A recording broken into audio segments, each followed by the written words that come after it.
Muito bem, fã de esportes, começando o nosso Linha de Passe, como eu disse, rodada do Campeonato Brasileiro, vitória do Palmeiras sobre o Corinthians lá na Arena Barueri, vitória por 2-0, um bom futebol apresentado. E para quem estava com alguma preocupação, alguma pulguinha atrás da orelha aí, cobrando algum desempenho do Palmeiras, Jean Oddi, eis que o Palmeiras entregou muito daquilo que o torcedor quer ver, né? Se não durante todos os 90 minutos, mas em boa parte, principalmente naquela sequência ali de 2 gols, né? Tudo bem? Tudo bom, William? Boa noite para você, boa noite a todos. Boa noite. Pois é, eu acho que assim, dessa vez o Palmeiras venceu e convenceu, um Palmeiras que tinha vencido muitas vezes na temporada sem jogar um grande futebol, eu acho que hoje jogou, né? Jogou de maneira diferente, nos seus melhores momentos no primeiro e no segundo tempo. Acho que é evidente que os 20, 25 minutos iniciais foram os melhores do Palmeiras no jogo, né? Com um caminhão de chances criadas ali. A gente vê o Donelli fazendo essa boa defesa, teve bola na trave do Felipe Anderson, mas assim... Talvez os melhores do Palmeiras em 2025, Sim, hein, Jean? sem dúvida. Eu não queria te interromper assim, mas eu acho que a gente pode falar isso, ou pelo menos discutir sobre isso. Eu acho que sim. Eu acho que o jogo, de maneira geral, foi o melhor do Palmeiras e certamente esses 20 minutos foram os melhores, 20, 25 minutos aí do primeiro tempo. Realmente muito bem foi o Palmeiras, né? A gente vai falar das individualidades, do Felipe Anderson, como era óbvio, né? Passando a jogar um grande futebol. Acho que quem não acreditou no Felipe Anderson não tinha muito motivo para não acreditar. Depois a gente entra nesses detalhes. Depois do segundo gol, acho que o Palmeiras dá naturalmente uma baixada nas linhas ali, oferece mais campo para o Corinthians. O Corinthians consegue ficar mais com a bola, ter mais posse do que tinha antes, porque antes não tinha quase nenhuma, mas não consegue criar praticamente nada, né? Absolutamente nada. O Corinthians vai exigir uma defesa do Everton lá para os 40 minutos do segundo tempo.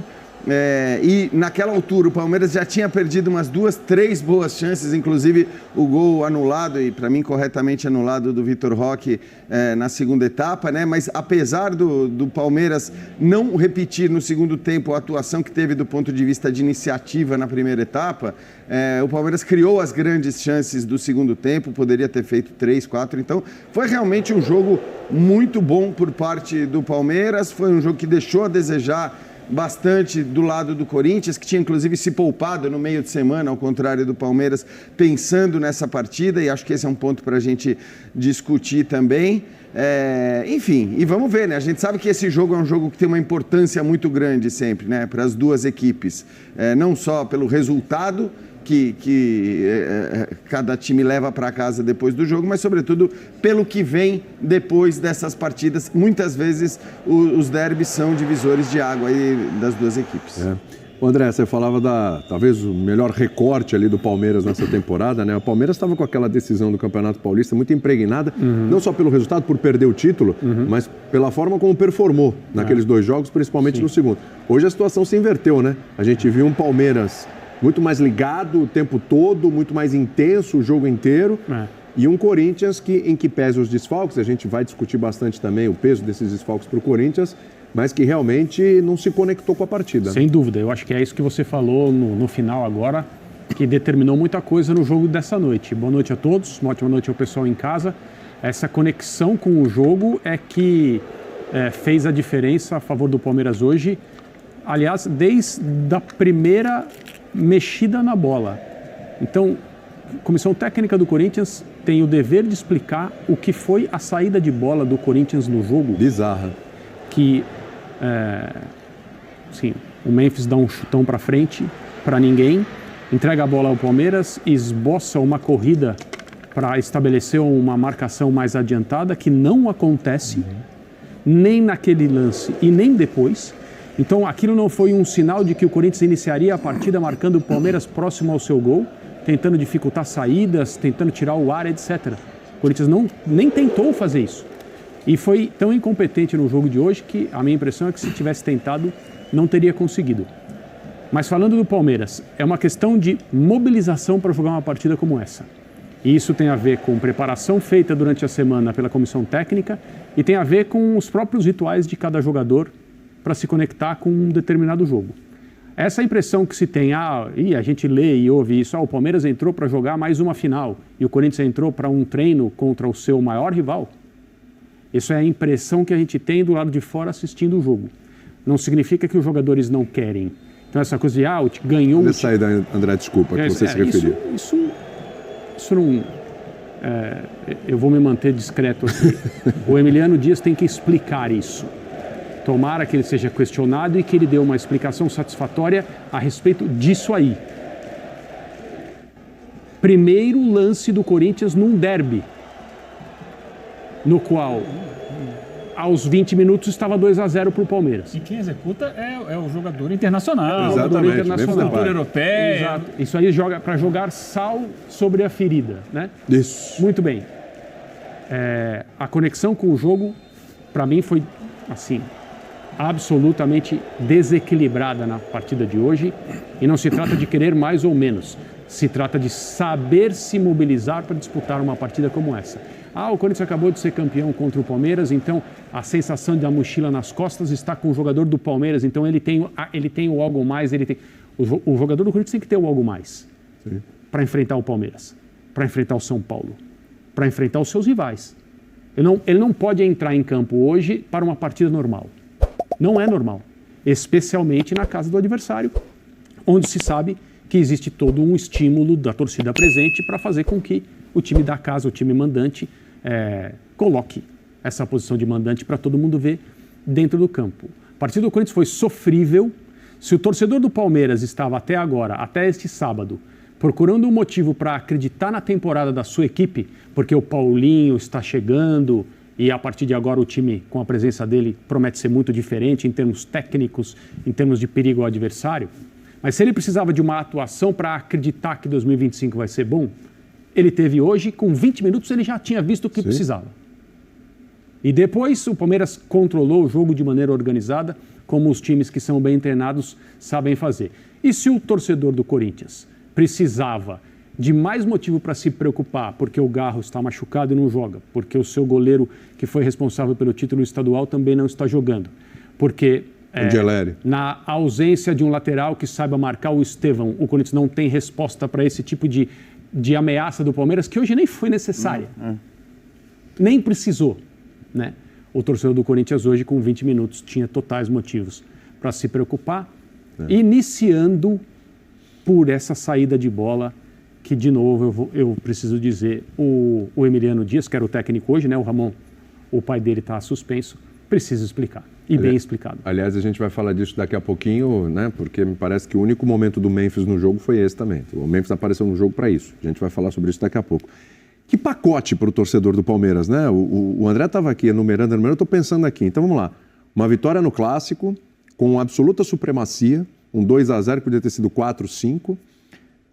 Felipe Anderson atuando bem mais uma vez, né? Era necessário que isso acontecesse, ainda mais num Clássico. Já tinha ido bem no meio de semana, entrando no lugar do Veiga ali, mas atuando bem no lado que ele gosta de atuar.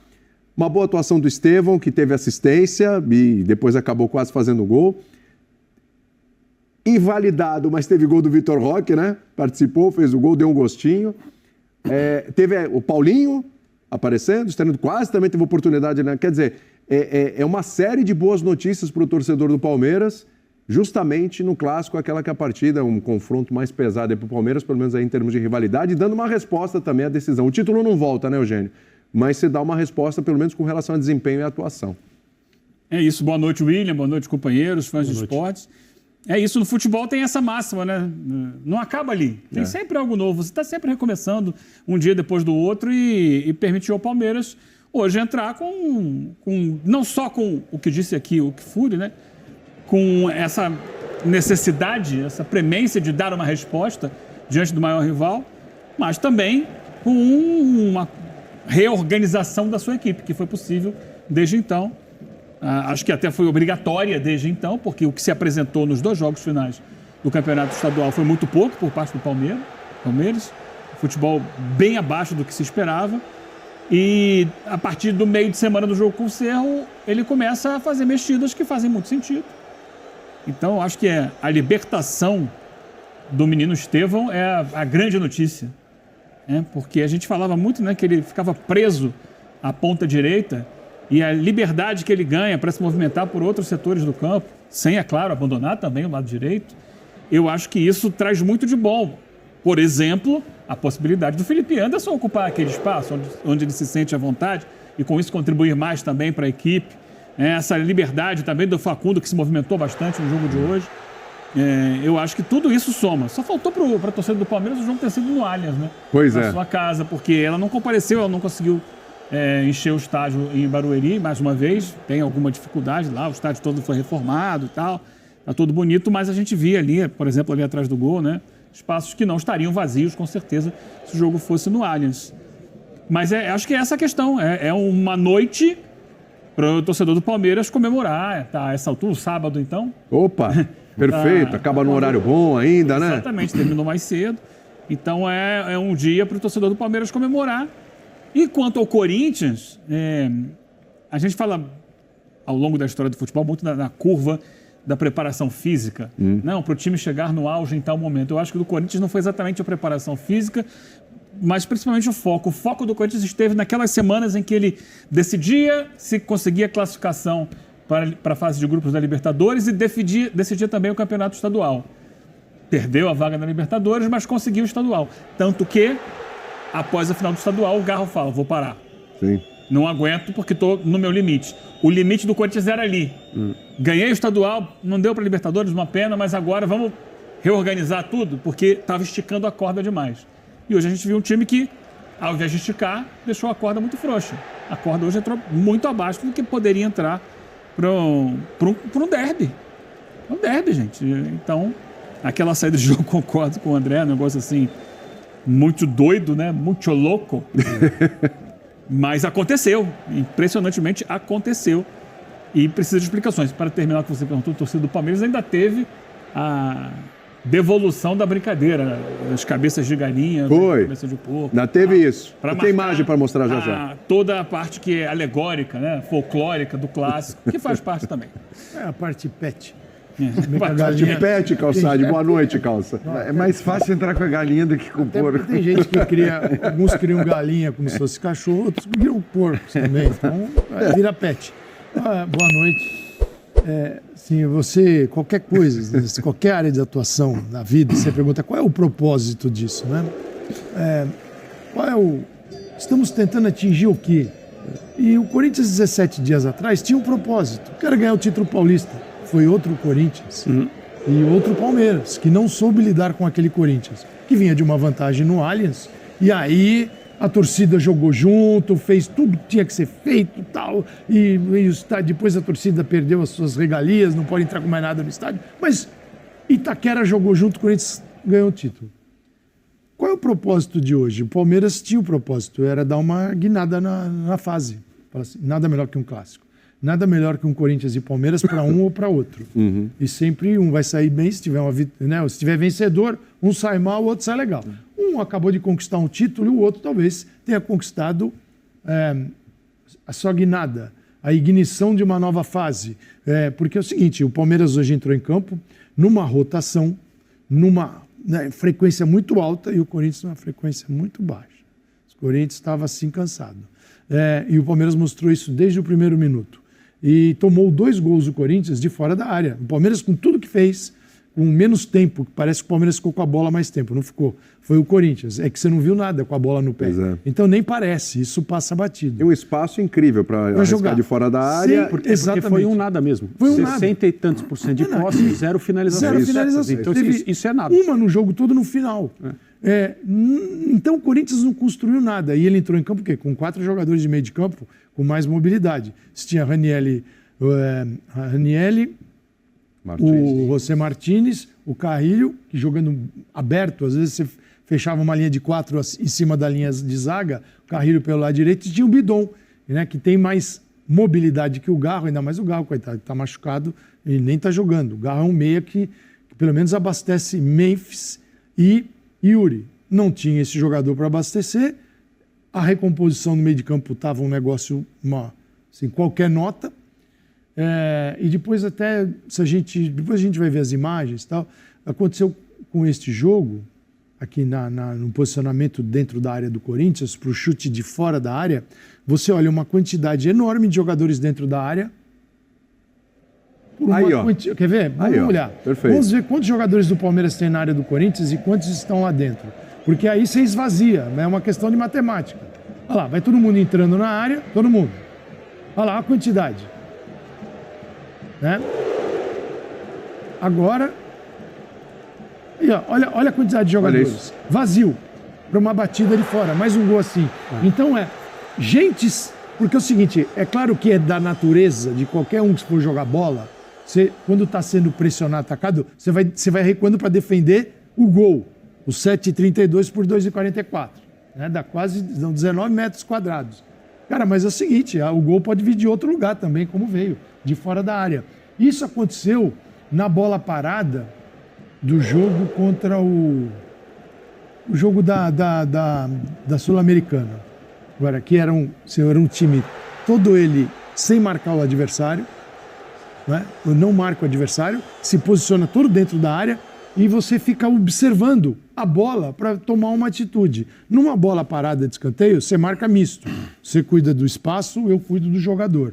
No Corinthians, na área do Corinthians, ninguém cuida de nada. Esse foi mais um gol assim. Então, qual é o propósito do Corinthians? Você não sabe qual foi para o jogo. O do Palmeiras, totalmente definido.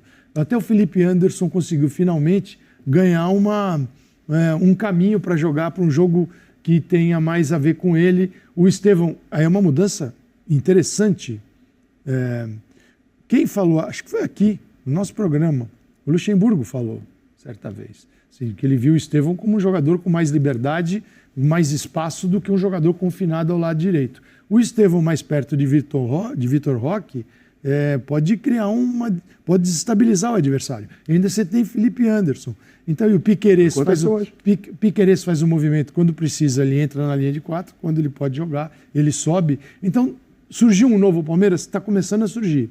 E a gente falava o tempo todo aqui que era preciso ter um tempo, porque era um time com tantos novos nomes que acabaram de chegar, como o Paulinho, que estreou hoje, e que isso não sai do nada. Né? Então, assim, um com propósito e ação, o outro sem propósito e ação. Aí uma vitória até curta, pequena, pelo tamanho do jogo do Palmeiras. E deu no que deu, esse 2-0 com uma cara de 4 ou 5-0 aí para o Palmeiras. Esse é um bom ponto. A gente vai falar de vários personagens, né, Jean? Mas acho que esse é um bom ponto falar um pouco do Felipe Anderson. Porque teve a boa atuação no meio de semana, né? Aí entrando no jogo, comecinho, mas entrou no jogo. E hoje, assim, muito claramente a vontade no setor que lhe compete. E isso tem 2 pontos. Você aproveitar o que o jogador tem de melhor, mas a gente fala, mas poxa vida, o jogador tem que ser versátil, tem que atuar aqui e ali e tal.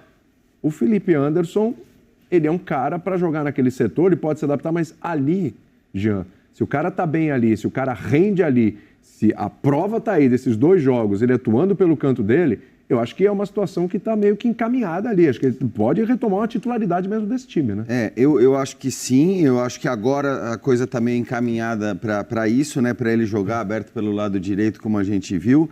Eu só faço algumas ressalvas em relação a essa coisa. Porque primeiro parece que se inventou o Felipe Anderson do lado esquerdo no Brasil e no Palmeiras. Não é verdade.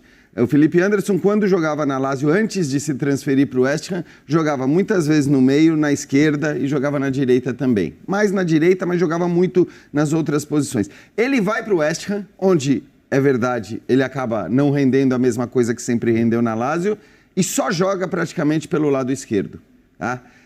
O meu ponto eu acho que no momento em que ele não é escalado do lado direito, na hora que ele chega, você tem todas as justificativas do mundo. Porque o Estevão estava comendo a bola por ali. E eu acho que essa história de, tudo bem, o Estevão precisa jogar pelo meio, precisa ter a liberdade e tal, que cabe a partir do momento em que o Estevão parou de render do lado direito aquilo que ele estava rendendo. Porque o que o Estevão estava fazendo era um absurdo. E não fazia sentido você colocar ninguém ali. Perfeito, ninguém. Perfeito. Não vou dizer, se chega o Yamal, talvez você colocasse o Yamal para jogar lá. Mas mesmo assim tinha discussão com o que o Estevão estava fazendo, entendeu? Então, eu acho que naquele momento fazia sentido você buscar um outro lugar para o Felipe Anderson. Podia ser centralizado, né, onde ele também já jogou, e o Veiga não estava jogando tão bem. Podia ser do lado esquerdo, onde ele de fato acabou não rendendo. A verdade é que ele entra do lado direito, o Estevão ganha essa liberdade para jogar quase que com uma dupla com o Vitor Roque, mas acho que o Estevão, deste jeito, ainda não está jogando o que ele jogou aberto pelo lado direito. Não acho que seja um problema, porque as coisas não são imediatas, então assim... E agora ele ganha uma outra opção, que é o Paulinho. que acho que tem que entrar nesse balaio. O Paulinho entra bem hoje, inclusive, Entrou bem. quase faz o gol. Pelo que o Abel falou, acho que há 2 jogos, a gente ouviu ele falando na entrevista coletiva, a ideia dele é colocar o Paulinho pelo lado esquerdo. E aí acho que quem está muito ameaçado passa a ser o Facundo. Óbvio que o Paulinho não vai te entregar, talvez, toda a recomposição e marcação que o Facundo entrega por ali. Mas acho que com o Paulinho 100%, ele vai entrar pelo lado esquerdo, você vai ter o Felipe Anderson pelo lado direito e você tem uma dupla ali de ataque com o Estevão e Vitor Roque. E o futuro bem próximo é Facundo, Paulinho e Vitor Roque. Então, quando o Estevão sair, o que talvez... Não tem o Veiga, né? Então, é isso que eu ia falar. É isso que eu ia falar. Agora, tem o Veiga nisso tudo. A gente lembra que o Veiga, ele recuperou a sua posição de titular durante a temporada, porque ele chega a perder essa posição de titular para o Maurício. Que é outro, aí outra peça aí que é outra lembrar, que vai voltar. E então, saiu como o melhor do time quando ele saiu. Exatamente. É quem mais estava resolvendo. E assim, né, Eugênio, todo mundo estava falando, o Palmeiras ainda vai ter o Paulinho, o Palmeiras ainda vai ter o Lucas Evangelista, que aliás fez uma ótima estreia e aí se machucou, estava fora hoje também, mas é outro cara que vai entrar nesse time. Então, vai ter o Paulinho, vai ter o Evangelista. O futuro é promissor. E o próprio Vitor Roque, e agora sim, o Palmeiras também passa a ter o Felipe Anderson. Que o Felipe Anderson acho que tem que ser usado, se as coisas derem certo, como aparentemente podem dar, porque qualidade não lhe falta, como mais um exemplo de que a pressa é infernal para qualquer time de futebol. E ela é muito comum no futebol brasileiro, ela é muito comum no Palmeiras, porque se não fosse a insistência do Abel lá atrás, o Scarpa teria sido mandado embora, o Veiga teria sido mandado embora... O Rony, que foi muito útil e depois maltratado por parte da torcida, não teria tido a utilidade que ele teve. Zé Rafael. O próprio Zé Rafael. Então, assim, acho que é bom lembrar disso. E isso vale não só para o Palmeiras. Porque aqui é uma loucura. O que tem de time que contrata bons jogadores e aí o cara não entrega em 3, 4 meses, né? Vindo, inclusive, de outros países, necessitando de uma adaptação. O cara não entrega e aí já fica um monte de gente apontando o dedo, imprensa, torcida e todo mundo isso querendo que... todo lugar do mundo. Todo lugar. Tem um brasileiro chamado Rafinha. Sim, mas a gente há de convir que aqui o imediatismo ele é um pouco... Não, lá dura 6 meses, aqui dura... E sobretudo porque os dirigentes aqui compram essa pressão, né? Pressão de imprensa. Você viu as declarações do dono do Cruzeiro essa semana, né? E muitos treinadores... Perfeito. Treinadores que não têm... eles não têm o tempo, não recebem o tempo para esperar, porque eles também não conseguem esperar, porque eles não duram tanto tempo no cargo. Quer dizer, ou o cara vem e resolve, ou ele também é descartado por quem comanda, porque quem comanda está tentando sobreviver. Quer dizer, aí é uma roda viva assim, no negócio maluco, nefasto. Tudo bem, o Corinthians, a gente tem que pensar o seguinte, né? Ele não tem um 11 jogadores super definido, assim, em várias posições, né? Ele foi se ajeitando, mas na defesa, que é mais problemático, você fala assim, qual é o 11 ideal? Né? Eu vejo que ele tem 4 reservas à espera de 2 titulares. Essa é a minha definição de defesa, para a linha dos 2 zagueiros ali. Então ele vai trocando. Quando ele tem problemas, as coisas realmente desandam. O que pensou talvez o Ramon / Emiliano? Poxa, eu posso jogar com o Hugo, tem o Estevão. Né? E se eles olharam bem para o jogo, eles falam, ainda tem o Estevão, ainda pode passar Felipe Anderson ali. Não, vou botar um quarto homem no meio de campo, vou fechar e vou equilibrar. O que é melhor para barrar um Estevão? É o Hugo ou é o Bidu? É o Hugo. Mas aí eu vou ficar muito atrás, não vou sair. Então, na escolha, é uma escolha que as duas não te oferecem uma grande saída para esses problemas. E em outras posições, funções, isso acontece também. Se correr, o bicho pega, se ficar, o bicho come. Mas aí, eu acho que isso tudo, essas opções todas já existiam na final do Campeonato Paulista. Né? Estavam ali na mesa. E o Andileri conseguiu encarar o Estevão. A questão é que o Corinthians tinha um lateral que não tinha hoje. Que foi fundamental defensivamente. Surpreendentemente até, um cara que não jogava hoje o problema do Corinthians não foi o Estevão. Acho que é isso. Mas foi aquele lado. Foi os planos de jogo do Palmeiras que resolveu, que funcionou totalmente. Inicia o jogo pressionando, pressiona. Os gols saíram, que poderiam não ter saído. Os gols saíram, tem o jogo na mão. Agora vamos recuar, vamos dar a bola para o Corinthians e vamos jogar no contra-ataque. E foi isso que eles fizeram com muita qualidade o jogo inteiro e o Corinthians caiu. Não é sempre que a gente vê num jogo de futebol 2 gols acontecerem na jogada imediatamente subsequente a uma grande chance. Os 2 gols do Palmeiras foram assim. Então o gol sairia sim. Porque no primeiro o Donelli faz uma grande defesa, a bola sai da área, gol do Piquerez. No segundo, bola na trave, a bola sai da área, gol de fora. Você está pegando a segunda bola, mas assim, gols da entrada da área, no caso do Piquerez da entrada da área, do Martínez um pouco mais de trás, a probabilidade de entrar é menor do que quando você finaliza perto do gol. É verdade. Então, poderia não ter acertado o chute, aí tem muito a qualidade da finalização também. Claro. Mas assim, é que o volume é avassalador. Situações foram criadas. Isso. As situações estavam aparecendo Isso aí. e a probabilidade do gol sair era grande. Saíram 2 logo. E no segundo tempo, o Palmeiras esteve perto. Teve um gol anulado, por um detalhe, e teve pelo menos outras 3 grandes chances de ter feito mais um gol. Poderia ter sido uma goleada, não seria absurdo. Assim, que o Abel vai falar aí. A impressão que você tem é que a grande chance, que é anterior ao gol, leva todo mundo para dentro da área. E aí a bola de fora, ela vira gol porque está todo mundo dentro da área. E mal distribuídos em campo, não ouviu o Abel. Tava sempre sobrando pro Palmeiras, né? Toda bola que vinha da área, sempre tinha um jogador do ficou Palmeiras ali, quando chegou tarde. Exato, nunca tinha ninguém do Corinthians, sempre tinha alguém do Palmeiras para pegar essa sobra. Vamos ouvir o Abel, vamos lá.